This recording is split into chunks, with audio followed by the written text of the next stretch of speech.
Well, if you want to see something different, how about this for a bait boat? It's certainly a bit different. So yeah, on the carp side now, this is another new product which has proven incredibly popular. So it's the new the Rips and Catch X Mini.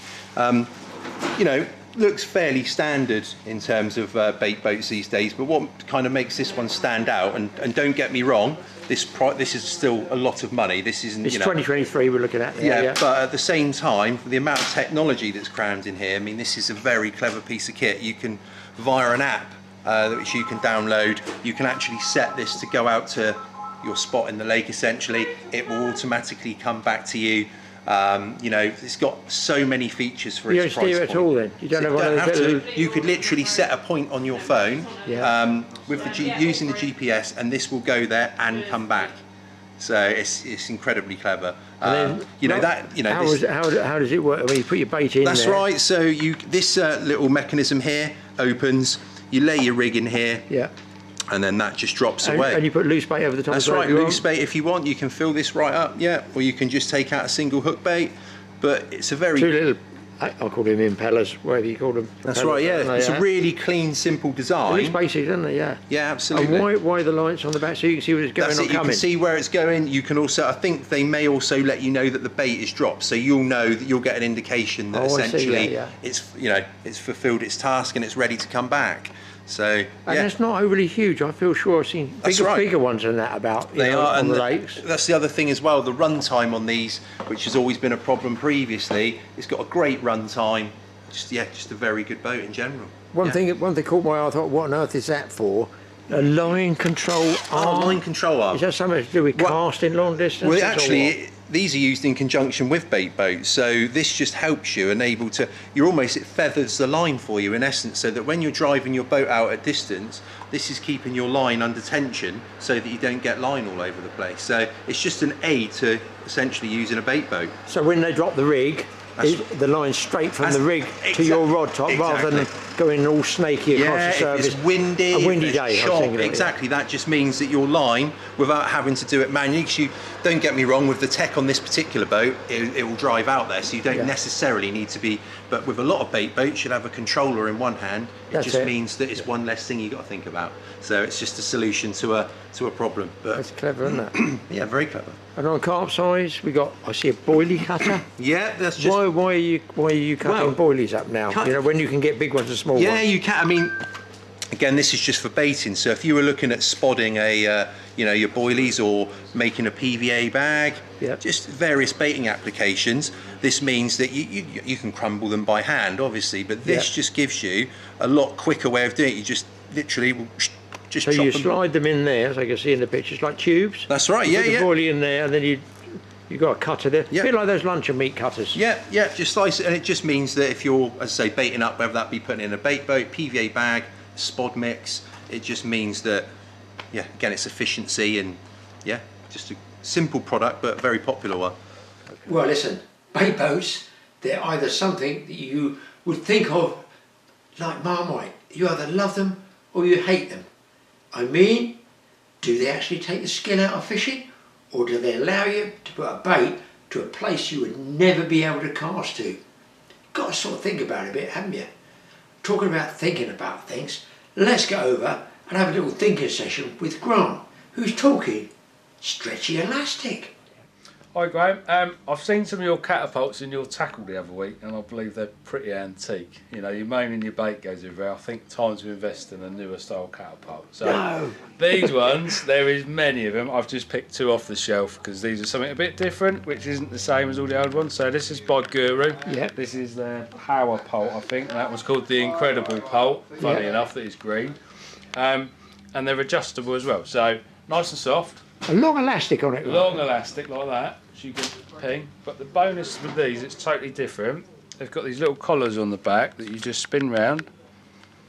And all it is, it's an adjustable elastic. So you lift this one up, and I could have it really short. It feeds round in the channel there. It feeds around the channel. So if I put it to the shortest, you just push the elastic down, and that little plastic collar. Oh, twist the collar. It just spins, that's all. Just locks it in. And then you lift them like that, move the tag down. Pop that one in there, spin the collar again. And the idea being is if you were fishing shorter, say, rather Yes, than pulling your yeah. great big long elastic and trying to work out the distance to get it right, you Yes. can adjust it. You've got what, 1, 2, 3, 4, 5, 6, 6 points of adjustment. Yeah. Which now my elastic's half of its length, or less than half. Now, between, say, the shortest Yep. pulled back is more obviously stiffer, and the longer one, which would be the long distance one? Is there a reason? I would say for me would be the longer. The longer one will shoot it farther. Yeah, further, because you've got more elastic, you give more inertia to pull further. But it all depends on what you're putting in it. Because we were having a little discussion earlier on about catapults, me and Graeme, and we were saying about a single boilie and a match catapult. It's amazing how far it's a missile, go. yeah. It's a missile, it goes miles. So, likewise, and you've got different pouches. You'll see mesh pouches, you'll see like a hard pouch, soft pouch. They're all for different things. You'll see plastic pouches, and they call them pellet pouches. Yes. And it's just the way it feeds the bait out. So when you ping here, if you see when I pull, you see the shape changes of the pouch. Yes, yeah. They do different pouches that change shapes, which spreads your bait different. So for me, I'd ping maggots and that with this sort of style. That's a fairly, would you say, it's a sort of rigid pouch? The edge That's of it? so these ones are slightly different. So they've got like a rim rubbery to it, rigid yeah, top. like a rim, yeah. And I think the idea of that is stop them collapsing on you all the time. Yes, yeah. And then obviously that's just a soft mesh with a tag. The tag makes a huge difference pulling a catapult. Yes. Because if you're trying to pinch it, you pinch your bait, whereas that is perfect. Yeah, what I found is pinch the bait and some of it don't come out. Sometimes, especially if there's a ground bait in there. Or ground bait and go that way and then comes back and gets you as well sometimes. But yeah, so that is a mesh pouch. I would use it for pinging maggots. Don't get me wrong, you can use a catapult for whatever you want to use it for. Yeah. But you will find if you set with different types of catapult, putting the same types of bait in Yes. and pinging it, you'll get different spread patterns. I did find with the boilies, with the catapult, and I don't go distance fishing at all, just medium range, I'd say, the more boilies I put in, they ping, they're all over the place. Yeah, all over the place. It seemed like the optimum would be 3. 3. Yeah, That's about 3s right, and then they go, yeah. that's it, you know, well, that's 4. I'll have to show you some of the carp ones because you'll have, so that's what they call a pellet pouch. Yeah. Hard, rigid, basically you can get more in it without it collapsing as well. And it holds its shape different, so when you ping the bait, it has a lot more stiffer elastic, that is really strong. Yeah, it is so that's much fatter. That's for pinging distance really. But it spreads the bait different, it cones it different. You'll get some carpy ones, I should have brought some up, and they'll be like a long cone. Oh, really? And you set it all in, but when you fire it out, the idea is people think it does that, doesn't it? It goes out and the other ones peel backwards, if you like, yes. Slow down, and then that gives you a spread, and then it lands. It's the same with like a shotgun pattern as well. I'll have to we'll talk through that one day. But again, being this fixed guru one, you can change your distance. That's adjustable as well, yeah. Adjustable. So I've only literally just picked up the 2 adjustable ones to show you because I could pick up 20 catapults out of the shop and we'd be here forever. So. And should you break an elastic? Is that a proper elastic? Can you get replacements? No, so everyone now sells a repair kit. In your repair kit, I believe you get a pouch, your rubber elastics, and then your grommets on the end. Yes. And they literally, I'm not going to take them off. No, they're not. Go on. Yeah. You just pull them off, place your new one on, and then they literally just go on. I think that actually the kits might come those pre-done on the end. Yes, that makes and you sense. literally thread it up and just pop the pouch on, and that's that. And you just turn those again to secure it, to stop the elastic coming out. Again, that's just to shorten, to change your distance of your spread and your pattern. Yeah, and even in 2 rod lengths out. 2 rod lengths out. I find it quite tricky to yeah, ping so it. You know, you can't overcook it. So the trouble is, if you put a pouch full of maggots in there and you're roach fishing and you go 10 feet too far, and you go oh, don't worry, I'll get it next time. No, mate, next time they won't be there because they've gone to where you've got. Yeah. So you can't afford to make a mistake, can you? So for me, I quite like the Drennan ones. I'm not brand oriented. I use a catapult, Weatherguard, but generally I grew up using a Drennan catapult. That's what was there. And there's one called a pole line, which is a very thin elastic, thinner than that. Which basically, because it's soft, when you pull it and ping it for shooting shorter distances, much better, more controlled if you like. So what you were saying, like 2 rod lengths out, you could. How I would look at a float, to look at the tip of the float rather than ping. Some people ping up to let it spread. Don't. Literally look at your as you're going to hit it. As you're going to hit it, don't stare at your catapult at all. Look at the float and just ping straight at it. You won't even look at it. You'll just naturally do it, and you'll find it will spread straight on top of the float. That's what I'm looking for. About 2 rod lengths out. I'm okay with further. Out. Yeah. So just I would suggest a soft Drennan pole line with a really thin, skinny elastic, because the fact when you pull it, it doesn't really go that far, but it stops you overshooting. Exactly. And aiming for the float. Aiming for I've the done float. that in the air business and it's all over. No, I find aim at the float, you aim at it and ping. I mean, I started learning to feed while you're fishing. Yes. So you got a fish on, you have to feed while you're doing your match fishing. And I was taught by Kenny Collins and Stevie Gardner, who are some well-known names, and they were very good. And they taught me how to feed while you're using the pole. Yeah. You're still holding the pole, you're topping your catapult pouch up with one hand. Yeah. And then you ping it across, and you're still holding your pole, and then you ping over your Oh, bait. really? And the idea, to start with, I was trying to ping up, like we were saying. Yeah. Then they told me, no, shoot the end of your pole. Look at the pole, right at the end of your float, and hit it. Oh, good. And that's basically, and then it hits the water and just spreads over it. And it's Brilliant. just Brilliant perfect. tip. That's a good tip there, Grant. All right, so that's I've me learned something. personally. Yeah. Hopefully we can all do the same sort of thing. So, And be accurate, yeah. So those are the Guru catapults on their match range. So there's a million catapults out there Sure. from carp. Perhaps we'll do a talk on a carpy one next time to show you the difference in them, because they are double the size, big elastics, but for firing baits 3 times the size. So Now, talking about ground bait, yeah, you've got here something a bit different which caught my eye in the shop, which I've never seen before. it did. So a lot of you'd be used to a riddle that goes on top of a bucket. Yeah. I should have brought the bucket up, to be fair. And it's normally just like a wire frame with 2-3 legs off it that sits on top. On top of the bucket, yeah. Okay, and it's just one size riddle, so it might either be 3, 6, 4 mil, whatever size for either your pinkies, ground baits or whatever. So then they brought these other ones out with the high sides with a fixed frame in it, which was great. So when you're doing your ground bait, it doesn't spill out the sides, it doesn't go over the edge, because when you have a shallow I see, riddle, yes, it yeah. spills on the sides, yeah. Bonus of that is you don't get the horrible wires catching your fingers when they break now, because it's all plastic. And what they've done with this particular model, there's a couple of people doing these now, they give you different size riddle frames. So Yes. basically you buy one external frame, and then the internal pieces, depending on what you're riddling, goes through. So normally your larger one, being a 6 mil, is like your ground bait. Yeah. 4 mil would be your maggot riddle, and then 3 mil would be your pinky riddle. Oh, okay? really? So they're not all for Yeah, ground bait no, then? no, Oh, but- I thought there but- were 3 ground bait grades. Obviously, you could use them for ground bait. So if you were taking out really fine particles, you'd go down to your fine particle. Yeah. Yeah, and it'd take out any of the bigger parts out of your ground bait. Not everybody riddles their ground bait. If you're carp fishing, they're not too fussed. People with silverfish fishing with roach and Yeah, stuff, more delicate, they yeah. want to get rid of the particle. Yeah. So you're just putting a cloud out there more. So they're looking to attract them rather Looking than to feed attract them. and feed them. So you want them to hit your bait basically. Yeah. And literally all these do is that would drop in your bucket. Yeah. That gives you a solid frame. And then literally just pop them in. That is it. It's so simple. And this is all mixed dry, Grant, because they will be Yeah, yeah, mix yeah, it it's wet and have a dry. massive clogged up bit. No, so it's well. Basically, mix your ground bait. Yeah. You can. Oh, you sieve would mix it No, wet? yes, you can sieve Oh, it I off thought it'd be, I first. thought it'd clog. If you want to take the particle out of your ground bait, you sieve it while it's dry. Got Okay? it, yeah. Then you wet your ground bait up, okay, Yes. and then you push it through the riddle. Ah, And the idea of pushing it through the riddle is to put air into your mix. So Yes. when you actually squeeze your ground bait, so some of my friends used to laugh at me and go, "What are you doing?" and give me loads of stick when we go barbling. yeah, And I always used to riddle my ground baits. Habit from being taught how to do it. yeah.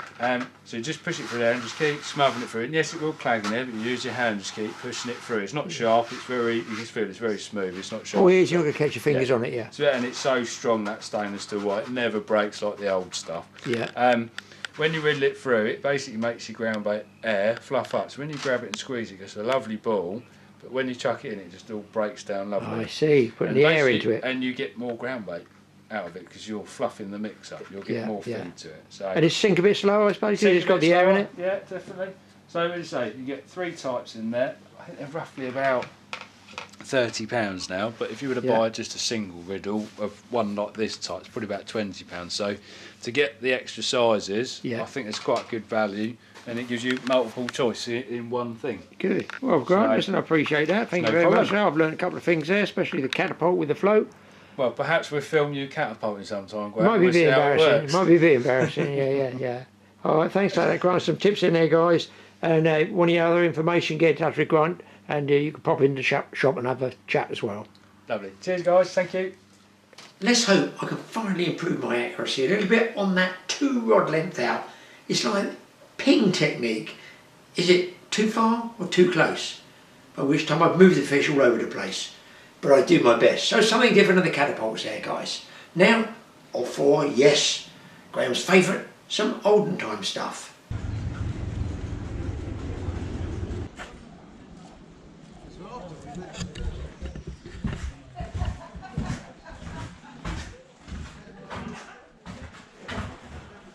Oh, there's the lights coming on, people. Every tool known to man here. Even down to, look, jigger knife, flagging irons, a crow's, a flush borer, topping planes, tapered auger, rivet punch.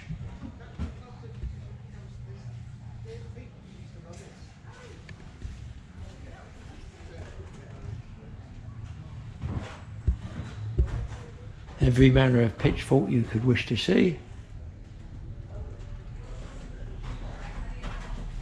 The Grim Reaper ones there, that's some side, that top one, goodness me. That's better, bit of light. Everyone is, oh, just what we need, a cesspool emptier here. And closely followed in to be used with a 2-pronged drag to pull out the stuff from the cesspits. And then you use 3 land drain scoops and you can meet a right-handed rutter. Peat cutters. I bet Pete's not too impressed, and neither is his mate Rick. Look, a Rick knife.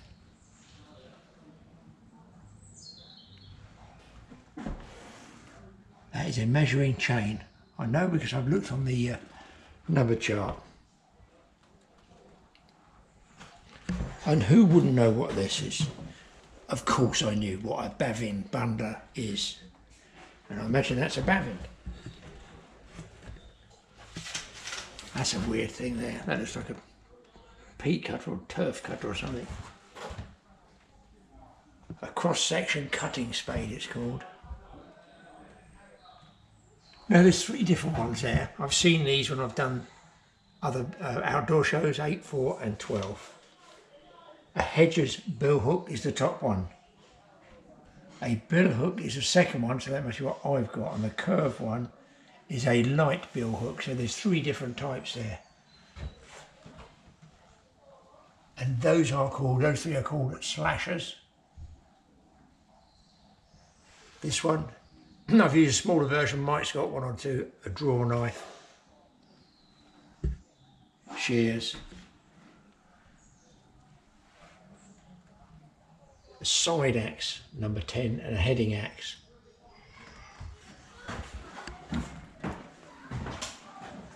All this stuff still be used. Oh yes, please. That's the one I need when our toilet gets stuck. Number 2, the dung prong. There's number 1. Oh, it's been stolen already. Oh, there we go. A dung prong, that'll clear most toilets. And we've got closely followed by manure cutter, silage cutter, peat cutters, they're all there.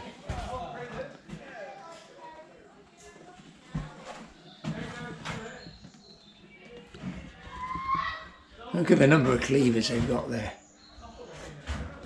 See that big circular one in the back, I can't touch that. I've always called a bill hook, but it's got a different name. It's not numbered, so I don't know that. These ones there I got down, I used to have those years ago as bill hook. Oh, I haven't moved, so the light's gone. But what about a stonemason saw? How big is that? Just to give you an idea, there's my hand. 3 feet 6 long. That weird looking one there is called a turnip knife. A hayrick tester. Now, when we used to have hay as straw, especially the hay, you had to store it dry because otherwise it would turn, with the sort of dampness in there, it would turn what my grandfather used to say in the horse trade, Fausty. I think it's F-A-U-S-T-Y, that's how I spelled it, Fausty, and that's not good for the horses. It creates like a dust, I think, sort of mite dust. Seed drill, planting seeds.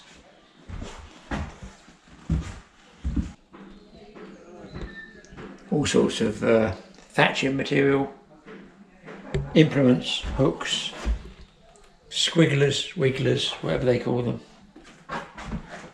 all to be used in the art of thatching.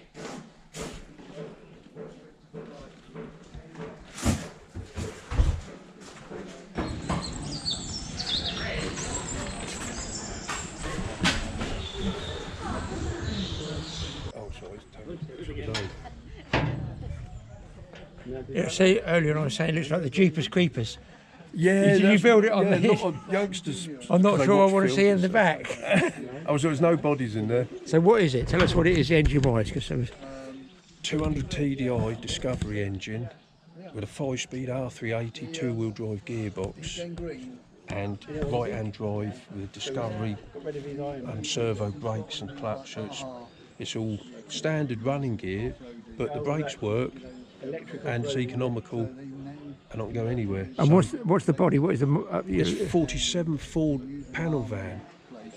And these you put the grill on there, or is that how it? No, that's original. Oh, that's all but original. One bar was missing. Yeah. The straight one, because all these were bent in. I straightened them up, but I made that and painted it so it looks like the others. And that's the one you can see I made it because it's straight. How do you get that effect on the? It's original.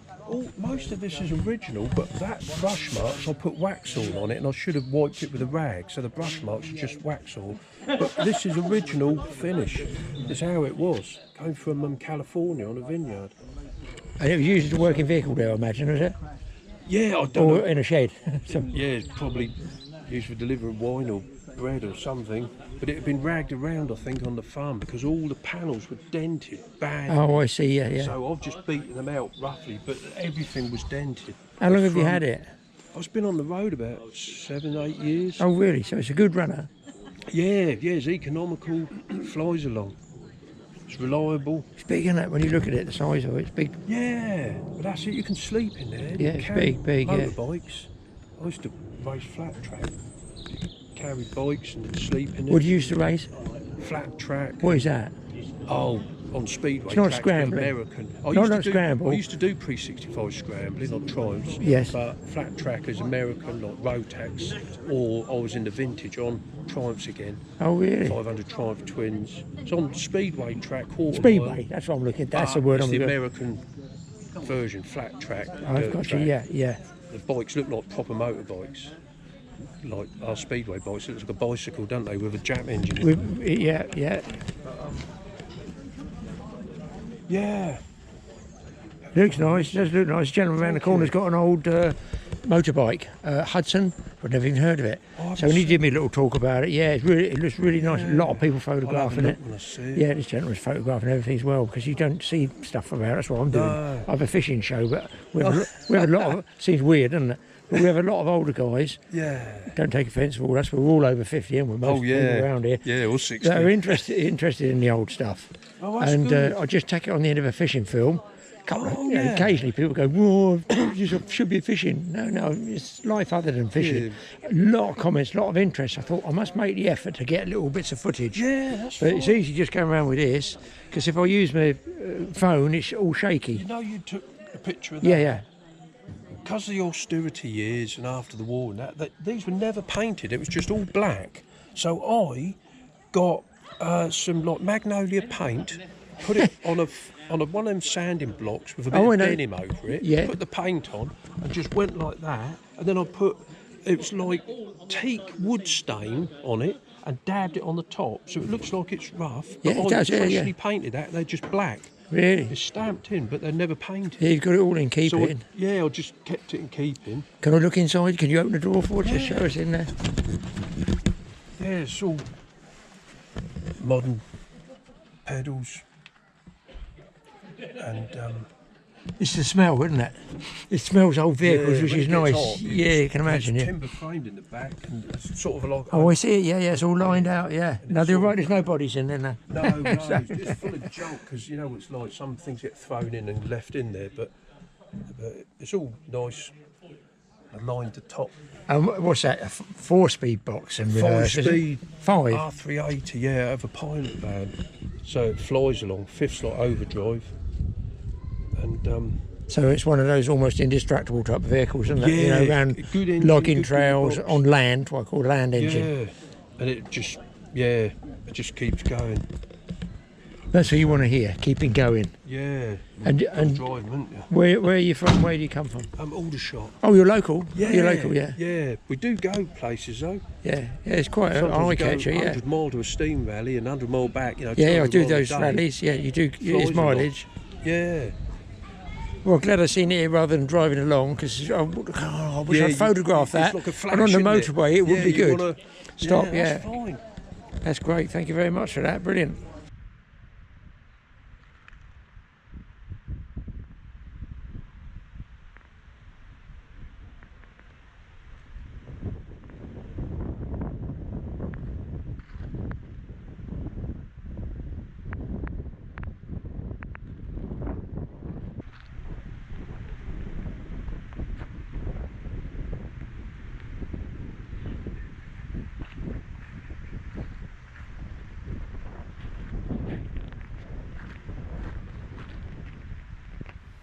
Well, I do enjoy that olden time stuff, especially that Jeepers Creepers truck. I quite like that because I like being awkward and I want something different, so I fully appreciate that is definitely something different.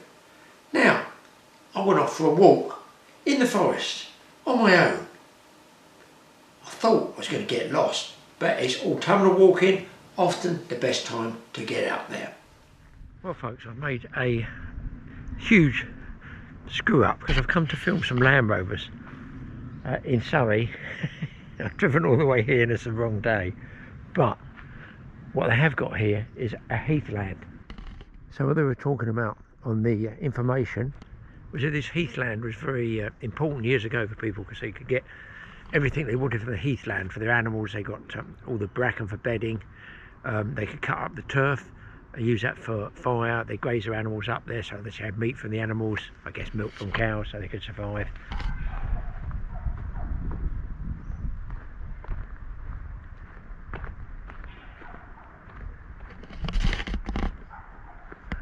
I mean, I've only got my wide angle camera here, but really nice thing against that blue sky. All that tangle of wood there, nice shape. It reminds me of the casuarina trees in the tropics. I used to go do a lot of marlin fishing. Different countries out in the Indian Ocean, other countries as well, Pacific, Atlantic.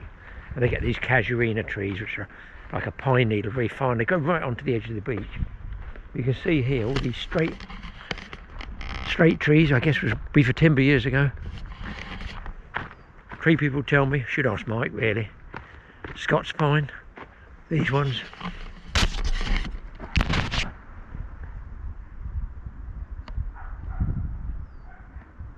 All running straight, as you can see.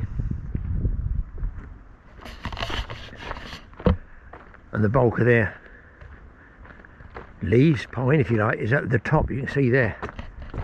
Whereas the rest of it is all timber. And I guess if they plant them a certain distance apart, it makes them force their way to the top, but that must be a very old forest there. Here's some heathland with like the heather there. There's a very good chance Uncle Graeme could get lost up here because I have no idea. I've got no map. I'm just following what one assumes is a well-worn path. But I do like a bit of exploration. And the weather, bear in mind this is, oh, sand lizards in there it says.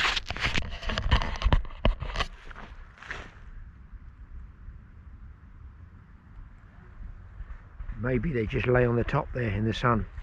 They got the steam train going at the back there now. Fired it up. You probably hear that in the background. This looks like this could be quite a big walk. You know, it's hard to believe. I'm filming this in the UK. Wait for this, in October. In October, and they're giving, I think, up to 25 degrees today. Here you can see all the pine needles there, when young ones growing. Massive amount of heather there. Getting these down to silver birch. It's just a walk I'm going on, just a voyage of discovery, as I screwed up and came on the wrong day, so I've got to come all the way back here tomorrow. I was going fishing, boat fishing. I'd still go ashore to go boat fishing or come back and do these Land Rovers. Oh, it's interesting here. See all the hazel fencing I guess they've got there. I guess that's hazel. All the way like lattice work. And silver birch, and they split it and it grows there, so it's like a silver birch hedge actually. I don't think it is hazel, I'm not sure. So they've obviously got livestock grazing up here, and I was just walking along thinking, well, if years ago, what did they do for water up here? Because it was very dry. So they obviously got water piped in for the grazing livestock and stuff like that. But years ago they wouldn't have had that. So I'm kind of curious as to where they would have got their water from. So relatively close to a place called Frensham Ponds, and that has some very fine sand on it. And look at this, it's not been imported. This is part of the breakup. A beautiful fine sand there. So I'm guessing all this is sand based. Does somebody know? Is that why all this heathland type heather stuff is growing here? Because it likes the sand content. There's a huge area. Look, if I do a 360 with this, it goes way up over there. I think I'm going to get lost. It's getting warm already. See, the trouble is, there's a hill, and it's a bit like fishermen with bridges. If there's a hill, you want to go on top of it to see what the view is, don't you? But my knees are saying, no, don't do that, Graeme. That's rather stupid. You don't need to see what the view looks like. But my heart and soul is saying, Graeme, it could be a fantastic view that nobody else has ever seen. And my knees go, dream on, pal. Oh, ow, feet ache. You've got to be done, got to be done. And yes, the view is indeed worth the walk, if you could check that out. Panoramic, to say the least.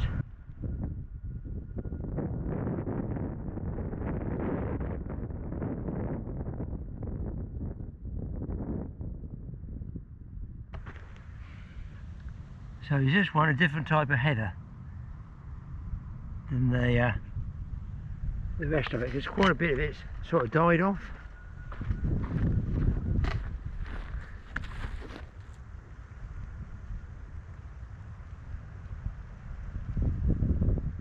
I was asked if I wanted to go shark fishing down Falmouth today, and I just had a gut feeling. I thought, I've got to do this Land Rover day.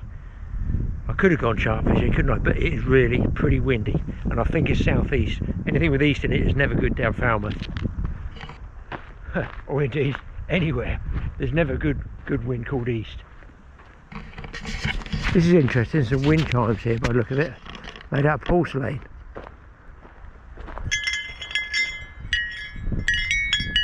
They look like bits of pasta, don't they?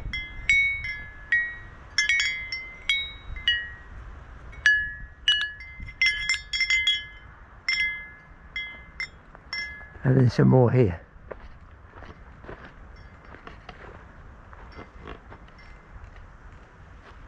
Is this that sort of feng shui stuff or whatever they call it, or is that martial arts? What's feng shui? I can't remember it. I thought it was all this tinkly bell and putting things in the right order in your life. I mean, they make those out of porcelain, but I do wonder how many people pinch them.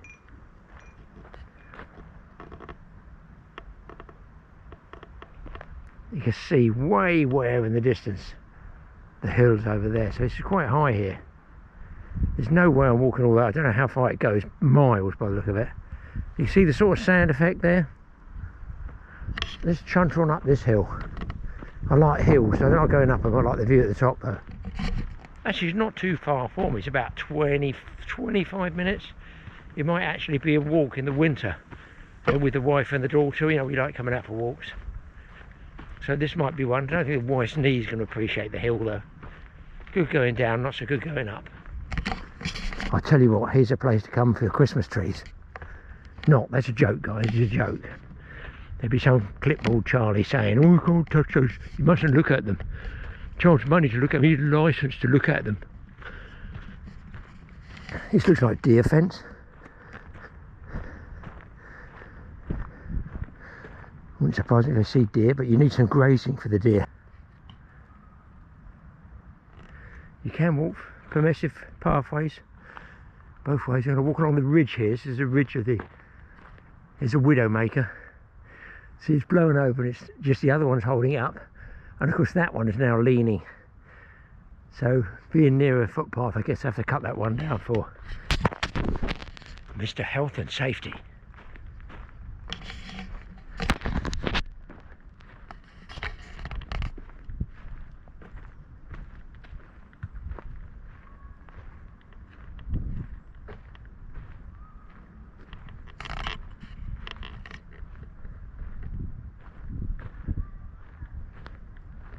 Oh, we have got humans. Normally it's nice to come out and have no humans, no dogs, no jets, no planes, no chainsaws, no motorbikes, off-roaders, you know, ripping around. Peace and quiet. We might get lucky.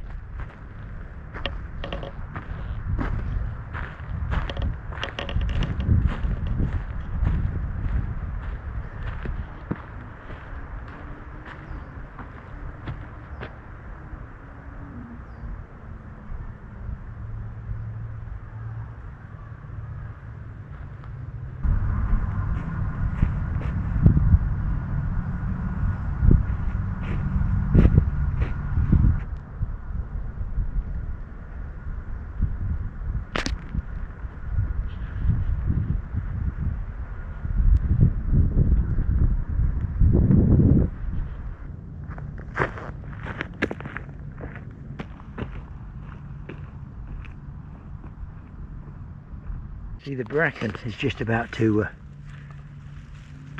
turn, just going off there. So it's like a sign of autumn and winter on the way. And apparently for bracken they used to use this for animal bedding years ago.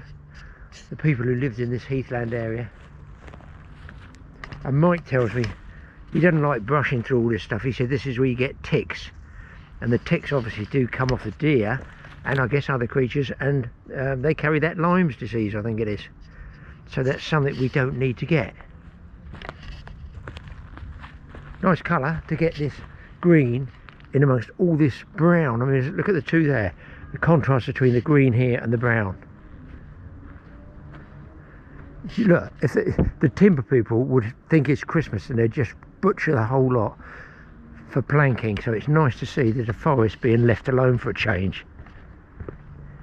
It's got enough worry with the forest with natural bushfires. Never known people with huge machinery see right through the valley down there. There's a sort of reverse of a widowmaker that snapped off halfway up the tree there and is leaning down there. So really that one's roping off, pulling that way, and this lot crashes down.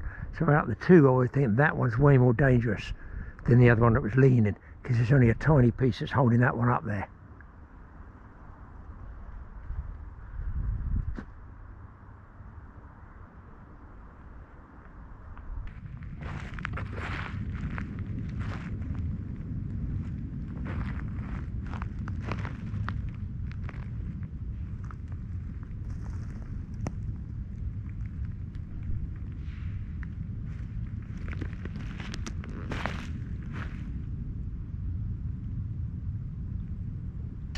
And of course, listen, I like walking, I've always liked physical stuff.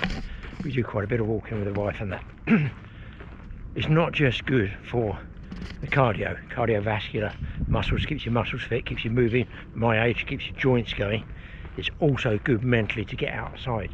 And this, look, a big vista, you're sort of in amongst the trees, aren't you? And yet you're so high up, you've got views. I think it gives people to be outside, especially all these mental health issues going around. I think it gives them a sort of sense of freedom, maybe a bit of hope out there, thinking what things used to be like years ago. There's a gate here, should I go through it? Come on, somebody tell me. Danger, wild animals, grazing animals, right. So if I've broken the gate, they'll be running through the town, wild animals.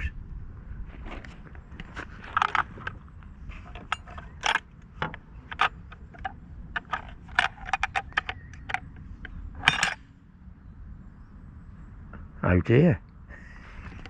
Whoa. It's not my fault, the metal doesn't line up, so there's a hasty repair job done there, which is a fir cone jammed in there. Everybody that walks out go, I know who did that. That's a Graeme pull and bodge job. One of the old original bodgers. He always used fir cone tree locks. There's a bit of green over there, so I guess that's if deer did come out at night, they're going to be over in there. There's people down there as well, so I'll go in the opposite direction. There's another ridge up here. Well, here people with some form of log store. But is it? because it's got these square things in it. Can you see that? I think there's going to be creatures in there. Are they put there for a reason or for ventilation? I have no idea. Why would you stack all the logs there and put these here? And then put doors with big gaps in it on the windy hillside. A strange building, I find. But I wouldn't mind it if this is a view I had.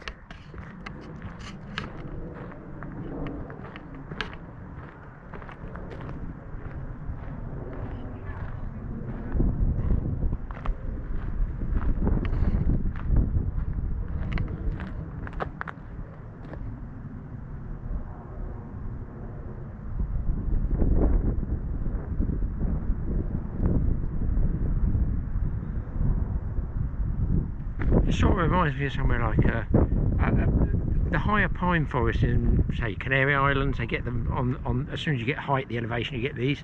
Portugal, Spain, that sort of thing. Onwards and downwards, hopefully. Well, I have actually been lost for some time, people. I'm not kidding.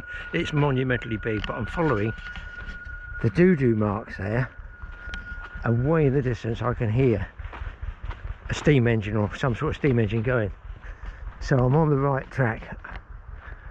Gonna go. Oh, there's wild creature. Look at that one. Oh, look at the horns on that. That is big.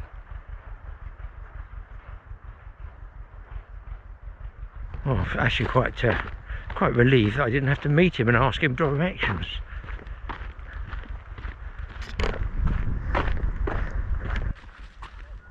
That is my kind of sign, especially when I've been walking around a big woodland for some time, wondering where the hell I am. I was going by the sun as well.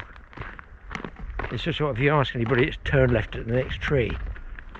Well, folks, I hope you enjoyed that little walk. Something that I've just discovered, a new area, and all because I got the wrong date in my diary for filming.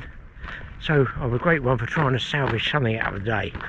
And this has been quite interesting because it's somewhere I will come again, looking at that.